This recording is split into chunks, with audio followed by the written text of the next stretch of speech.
नमस्कार, आप देख रहे हैं अपना बिहार और मैं हूं आपके साथ विभा उपाध्याय। शराब माफिया के खिलाफ दानापुर की विक्रम पुलिस को बड़ी सफलता हाथ लगी है। पुलिस ने रामपुर दुल्हिन बाजार पथ पर एक ट्रक से भारी मात्रा में शराब बरामद किया है। विदेशी शराब ये बताई जा रही है। ट्रक से बड़ी मात्रा में शराब की जब्ती की गई है। सड़क के किनारे ट्रक से 5 लग्जरी गाड़ियों में शराब अनलोड की जा रही थी। मौके पर पुलिस ने छापेमारी की और पुलिस ने बड़ी मात्रा में शराब के साथ एक ट्रक और 5 लग्जरी गाड़ियों को जब्त कर लिया है। छापेमारी के दौरान 9 शराब तस्कर भी गिरफ्तार किए गए। हरियाणा से 2400 बोतल शराब लाई जा रही थी, जिसे यहां होली के दौरान खपाने की तैयारी थी। यहां कुल 158 कार्टन में 2400 बोतल शराब की जब्ती की गई है। शराब हरियाणा से लाई गई थी। तस्वीरें आपके सामने है।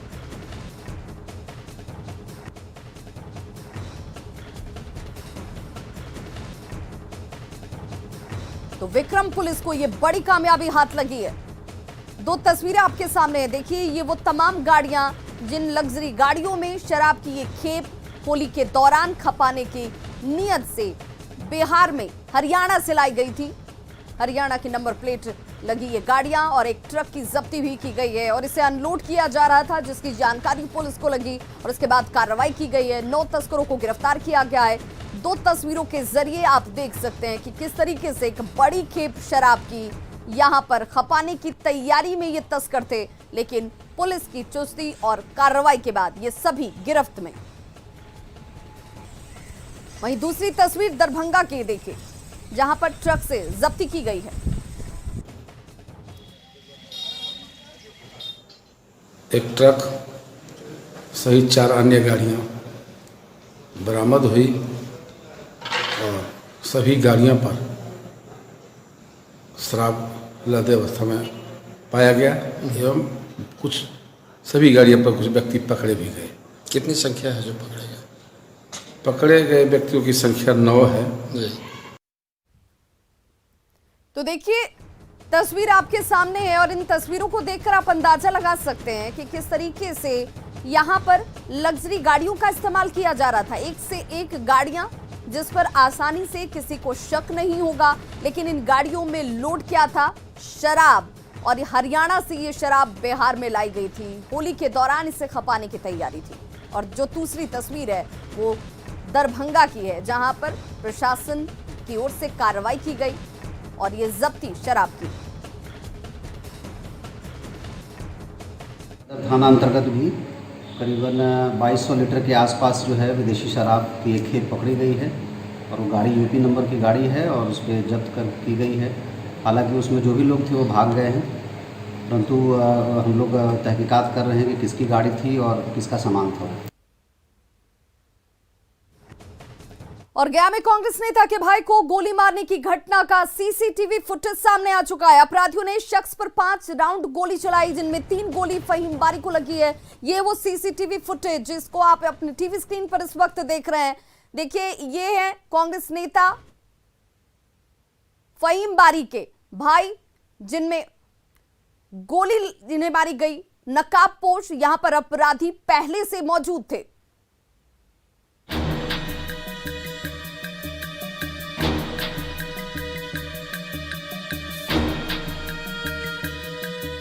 गया के कांग्रेस नेता आजमी बारी के भाई फहीम बारी मारूफगंज मोहल्ले की सड़क से गुजर रहे हैं। तभी पहले से घात लगाए 2 नकाबपोश अपराधी सामने से आते हैं और उन पर ताबड़तोड़ गोलियां बरसा देते हैं। फिर तो मारूफगंज मोहल्ले में अफरा तफरी मच जाती है। गोलियों की तड़तड़ाहट सुनकर हर कोई जान बचाकर भागने लगता है। ये देखिए, मस्जिद से जुमे की नमाज अदा कर फहीम बारी घर लौट रहे हैं।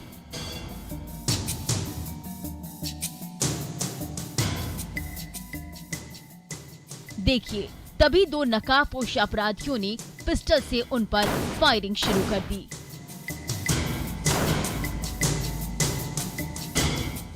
ये देखिए, पहली गोली मारी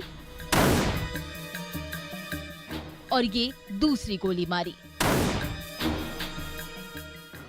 इसमें से एक गोली उनके कमर में लगी तो सीने और हाथ में गोली का छर्रा लगने से वो गंभीर रूप से जख्मी हो गए।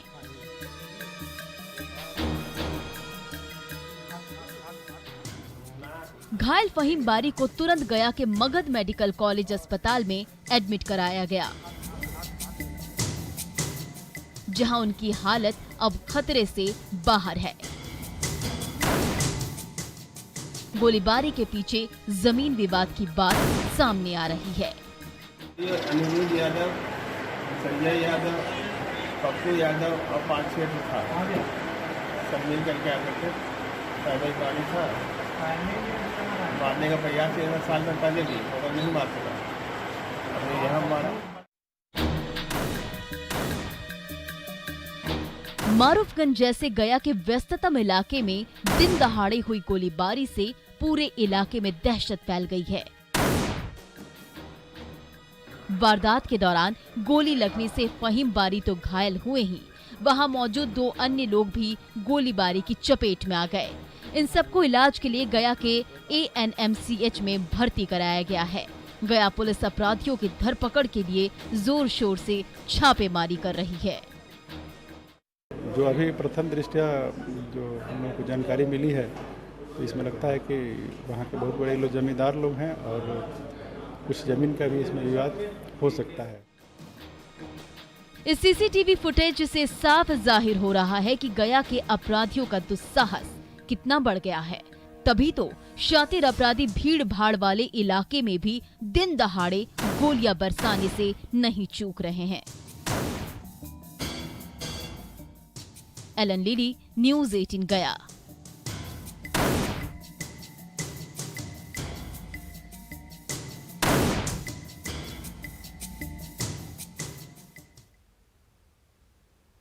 और अब देखिए सड़क हादसे की एक खौफनाक तस्वीर। ये तस्वीर आपको विचलित कर सकती है, लेकिन आपके टीवी स्क्रीन पर जो तस्वीर है वो हादसे की तस्वीर है। यह हादसा मधेपुरा मुख्य बाजार में हुआ, जहां बेकाबू स्कॉर्पियो ने एक शख्स को ठोकर मारी। ठोकर इतनी जबरदस्त थी कि वो शख्स सड़क पर काफी दूर जाकर गिरता है। देखिए आपको तस्वीरों में CCTV कैमरे में जो तस्वीर कैद हुई है वो शख्स नजर आ रहा होगा जिसे इस बेकाबू स्कॉर्पियो ने ठोकर मारी और ये शख्स काफी दूर जाकर गिरता है।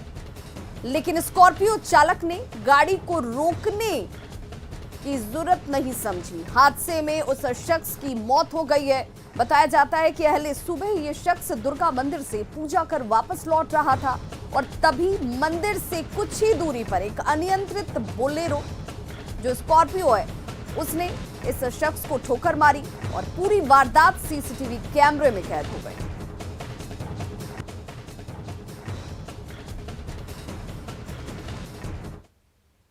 वहीं अगली खबर भी मधेपुरा से, जहां पर पंचायत चुनाव नजदीक आते ही खूनी खेल शुरू हो चुका है। मधेपुरा के गंगापुर में एक युवक की गोली मारकर हत्या कर दी गई। युवक का नाम मुनेश्वर मंडल था, जो आलमनगर कचहरी में मुंशी का काम कर रहा था और इस बार अपने पंचायत से मुखिया का चुनाव लड़ने वाला था। बताया जाता है कि बीते शाम वो आलमनगर से अपने घर जा रहा था और इसी दौरान सोनामुखी रोड में करुणावसा पुल के पास अपराधियों ने उस पर लगातार 3 गोलियां दागी। घटना के बाद मौके और सभी बिंदुओं पे जो हमारा इन्वेस्टिगेशन है वो चल रहा है और जल्दी ही हम लोग इसमें नतीजे पर पहुंचेंगे। बगहा थाने के मुंशी पर मारपीट का आरोप लगाकर एक महिला ने जमकर हंगामा किया। महिला परिवार सहित सड़क पर बैठ गई और जमकर हंगामा करने लगी। हालांकि एसटीओ पे समझाने के बाद मामले को किसी तरह से शांत कराया गया। मामला पटखौली ओपी का है और बताया जा रहा है कि 4 दिन पहले महिला ने मारपीट के मामले का आवेदन दिया था, जिसके बाद कार्रवाई के संबंध में जानकारी लेने के लिए वो थाने पहुंच गई। उसका कहना है कि इस दौरान उसके साथ मारपीट की गई।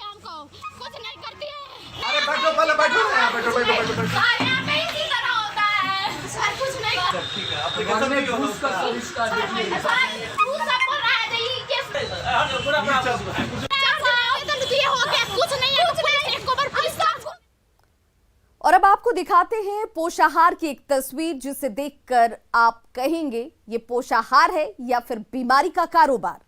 बांका के बलुआ आतरी पोषाहार केंद्र पर मिलने वाले पोषाहार में 1, 2 या 4, 5 नहीं, बल्कि अनगिनत कीड़े आपको नजर आ रहे होंगे।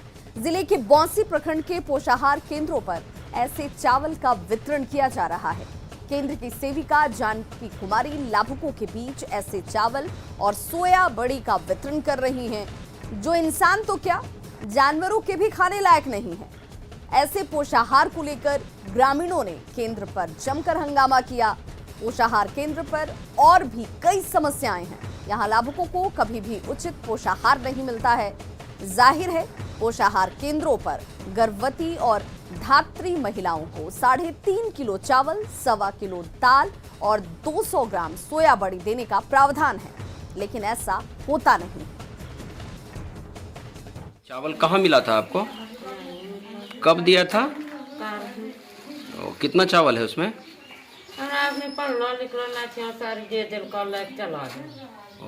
की बोल को यही मिल लो छे। आपको 13 कैला ऑनलाइन करल पैसा मिलते। अच्छा, कितना पैसा? वही 50 रुपया। किसको दिए थे? उसके बेटा को दिए थे? सेविका के बेटा को दिए थे? चावल तो साल भरी में कैसे केकरा बोला कन बहन नहीं दी। तो पोषाहार केंद्रों पर मिलने वाले ये पोषाहार कई सवाल खड़े करते हैं। सवाल ये कि ऐसे पोषाहार केंद्रों पर क्यों नहीं होती है कार्रवाई? ऐसे मामलों पर प्रशासन की नींद कब खुलेगी? पोषाहार के होने वाली बीमारियों के लिए जिम्मेदार कौन होगा?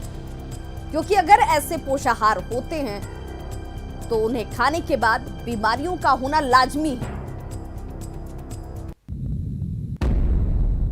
मुजफ्फरपुर पुलिस ने रोड रॉबरी और लूटपाट का संगठित गिरोह चलाने वाले 2 जुड़वा भाइयों को गिरफ्तार किया है। इनकी निशानदेही पर पुलिस ने इनके साथ दूसरे अन्य 4 अपराधियों को भी धर दबोचा। इनके पास से पुलिस ने 4 कट्टा गोलियां, करीब 1.5 किलो नारकोटिक्स और लूट की बाइक बरामद की है। दोनों भाई दीपांशु राज और प्रियांशु राज ब्रह्मपुरा के एक निजी हॉस्पिटल में काम करते थे और यहीं से गिरोह का संचालन कर रहे थे। पिछले दिनों चांदनी चौक में बैंक कर्मी विवेक, ब्रह्मपुरा में दवा दुकान के स्टाफ अमजद हुसैन और मीनापुर में टीवीएस के स्टाफ सुबोध को गोली मारने में भी इस ग्रुप का हाथ है। विशेष दल ने मौका वारदात पर रेड की थाने के सहयोग से, जिसमें 6 व्यक्तियों को गिरफ्तार किया गया, जिनके पास से 4 पिस्टल गोलियां और बाकी बाइकें बरामद की गई। जब इनसे आगे पूछताछ की गई तो इन लोगों ने मुजफ्फरपुर और उसके आसपास के क्षेत्रों में लगभग 1 दर्जन से अधिक केसेस में अपनी संलिप्तता स्वीकार की है। नवादा व्यवहार न्यायालय ने शराब मामले में ऐतिहासिक फैसला सुनाया है। शराब मामले में गिरफ्तार पंजाब के 2 दोषियों को 10 साल की जेल और 2 लाख रुपए का जुर्माना की सजा के तौर पर इस वक्त बड़े फैसले में सामने आया है। मामला जून 2018 का है, जब पंजाब के 2 कारोबारी पंजाब से तरन तारण जिले से शराब की खेप लेकर बिहार आ रहे थे। दोनों में एक ट्रक का ड्राइवर तो दूसरा खलासी है। उत्पाद विभाग ने दोनों को रजौली चेक पोस्ट पर पकड़ा और उस वक्त दोनों आरोपियों ने ये बताया कि वो शराब को लेकर रामगढ़ कैंट आ रहे थे, लेकिन पड़ताल में ये जानकारी मिली कि दोनों का करार काफी पहले ही टूट चुका था। लिहाजा दोनों को गिरफ्तार कर लिया गया और मुकदमा चलाया जा रहा था, जिस पर आज ऐतिहासिक फैसला है। इस केस में सजा हुआ है, 10 साल सजा हुई है और 2 लाख रुपया जुर्माना हुआ है। कितने लोग? दोनों पर, दोनों अभियुक्तों का। 2 अभियुक्त है? हाँ, 2 अभियुक्त। ये लोग रहने वाले कहाँ के? रहने वाले पंजाब के हैं। कुछ और खबरों ब्रेक के बाद एक बार फिर से आप सभी का बहुत स्वागत है और बुलेटिन में बात अब बढ़ता कोरोना के कारण बढ़ती मुसीबत की। अगर संभले नहीं तो होगी मुश्किल, क्योंकि कोरोना फिर लौट आया है। आवश्यक सूचना, कोरोना ने एक बार फिर रफ्तार पकड़ ली है। बिहार झारखंड में भी तेजी से कोरोना के मामले बढ़ रहे हैं। ऐसे में रंगों के त्योहार होली में विशेष सावधानी बरतें। कोविड प्रोटोकॉल का पालन जरूर करें। मास्क और सोशल डिस्टेंसिंग कोरोना को मात देने में सबसे ज्यादा कारगर है और बढ़ते मामलों के बीच इसे सख्ती से फॉलो करने की जरूरत है, ताकि आप और आपका परिवार सुरक्षित रहे। होली मनाएं, लेकिन मनमानी से नहीं, बल्कि सावधानी से। बिहार में कोरोना संक्रमण लगातार फैलता जा रहा है। संक्रमण का ये दायरा राज्य के 32 जिलों में फैल चुका है। पटना में सबसे ज्यादा 68 कोरोना मरीजों की पहचान हुई है। कोरोना के संक्रमण के बारे में विस्तार से जानकारी दे रहे हैं न्यूज़ 18 संवाददाता संजय कुमार। बिहार में कोरोना संक्रमण का दायरा काफी तेजी से फैलता जा रहा है। राजधानी पटना के लिए भी कोरोना संक्रमण अब धीरे धीरे चिंता का सबब बनता जा रहा है।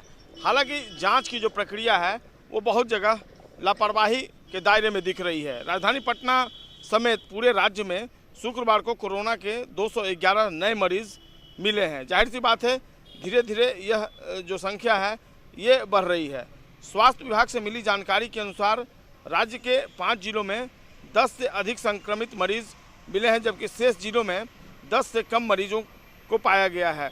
स्वास्थ्य विभाग से मिली ही जानकारी के अनुसार पटना में सबसे अधिक 68 नए कोरोना संक्रमितों की पहचान हुई है, जबकि इसके बाद मुजफ्फरपुर का नंबर आता है जहां 12 मरीज मिले हैं। भागलपुर में 13, गया में 12, जहानाबाद में 16 नए संक्रमितों की पहचान की गई है। राज्य में पिछले 24 घंटे में 51,662 सैंपल की जांच की गई है। स्वास्थ्य विभाग ने अपनी तरफ से लोगों को इस बार तमाम तरह के इंस्ट्रक्शंस दिए हैं और लोगों से अपील भी की गई है कि होली का महापर्व जो है वो अगर आप मना रहे हैं तो अपने परिवार तक ही सीमित रहें। सार्वजनिक रूप से होली मिलन समारोह पर भी रोक लगा दी गई है और राज्य सरकार इस मामले को लेकर गंभीर दिख रही है। ऐसे में लोगों की भी ज़रूरत जो है उस हिसाब से ही वो काम करें और एक दायरे में रहकर ही होली महापर्व मनाएं, चूँकि कोरोना को मात देना हम सबका कर्तव्य भी है। कैमरा पर्सन अजय दुबे के साथ संजय कुमार, न्यूज़ 18 पटना। तो देखिए, कोरोना वायरस के प्रहार के 1 साल से अधिक वक्त हो चुके हैं, लेकिन आज भी वही 5 मंत्र हैं जो आपको कोरोना से बचा सकते हैं और इस मंत्र को याद रखेंगे तो मुश्किलों से बचे रहेंगे। कोरोना से बचने के 5 मंत्र हैं और ये पहला मंत्र जिसमें सैनिटाइजर का इस्तेमाल बेहद जरूरी है। वहीं दूसरा मंत्र, मास्क का प्रयोग करना न भूलें। तीसरा मंत्र सोशल डिस्टेंसिंग का है जो बेहद जरूरी है। चौथा मंत्र इम्यून सिस्टम मजबूत करना और इसे लेकर आप जो कुछ खा पी सकते हैं वो जरूर करें। मंत्र 5वां जिसमें खुद और लोगों को जागरूक करना आपका दायित्व भी। कटिहार के श्याम दरबार की होली बेहद खास होती है। कोरोना की वजह से जो लोग इस बार राजस्थान स्थित खाटू श्याम जी के दरबार नहीं जा पाए, वो इस बार कटिहार में होली मनाने श्याम के दरबार में पहुंच रहे हैं और मारवाड़ी समाज के लोग अपने ही अंदाज में होली मना रहे हैं, जिसका जायजा लिया न्यूज़ 18 संवाददाता सुब्रत गुहा ने। भारत में होली के कई अपने रंग हैं, लेकिन ये कटिहार का ये रंग बहुत खास है। आप देख सकते हैं श्याम जी का शोभा यात्रा निकाला गया और इस शोभा यात्रा से ही कटिहार में अब होली का आगाज हो गया। हमारे साथ कई सज्जन हैं जो इस बारे में ज्यादा जानकारी दे पाएंगे। क्या है इस होली का रंग और इस होली के रंग में कैसे मदमस्त हो जाते हैं लोग और क्या खासियत है बिहार में राजस्थानी होली के इस रंग का। हमारे साथ लोग हैं, क्या खासियत है इस होली का? ये होली हम लोग पूरे विश्व में हर जगह होली हम लोग मनाते हैं। ये नहीं कि खाली हिंदुस्तान में, पूरे वर्ल्ड में ये होली का आपको श्याम बाबा खाटू वाले का हर जगह मिलेगा। ये हम लोग हर दिन मनाते हैं। तो निश्चित तौर पर ये रंग बेहद खास है। पिछले साल कोरोना के कारण ये रंग कटिहार से छूटा हुआ था, लेकिन इस बार जो आप देख सकते हैं जो तमाम भक्ति का जो अनुष्ठान है वो भी किया जा रहा है और साथ ही होली के इस रंग को लोग बड़ा उत्साहित होकर मना रहे हैं। इस होली का क्या खासियत है? इस होली का खासियत है ये शीश का दान बरवड़ी का मेन त्योहार आज के दिन ये फागुन शुद्धि द्वादशी को होता है, प्रकाश मखु वाला। तो निश्चित तौर पर आप देख रहे हैं ये बेहद खास रंग है और इस रंग के साथ ही कटिहार में अब होली का आगाज हो चुका है और निश्चित तौर पर पूरे देश दुनिया के लिए अब एक उत्साह का माहौल होगा। कटिहार से इसका आगाज हो चुका है। सुब्रत, न्यूज़ 18 कटिहार। और कोरोना के काले काल के बीच भी हमारे कार्यक्रम ने एक अच्छे कल की उम्मीद बनाए रखी है। बायजूस यंग जीनियस का पहला सीजन इसी साल फरवरी में शुरू हुआ और हमने बड़े बड़ों को अपनी प्रतिभा और जुनून से हैरान करने वाले 21 यंग जीनियस बच्चों से इस देश को मिलवाया।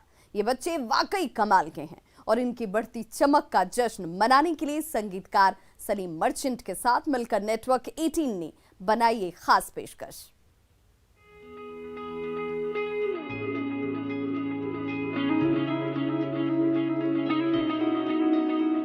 ये कैसे पॉसिबल है, समझाए तो कोई, लगता कुछ अनरियल है, क्या जादू है कोई।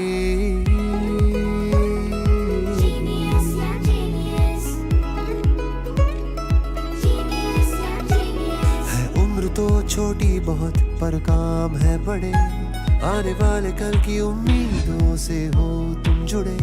इस हुनर की होगी कदर, रुकेगा ना अब ये सफर। हमें नाज है तुम पे नाज है। You're the brightest सितारा,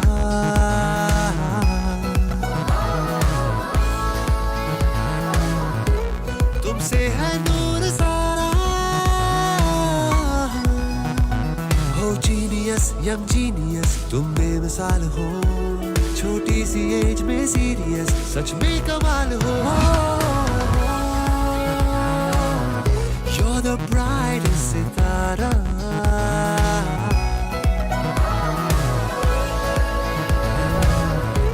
तुमसे है नूर सारा,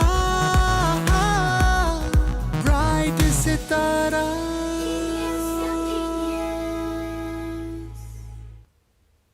तो इस बुलेटिन में बस इतना ही। नमस्कार।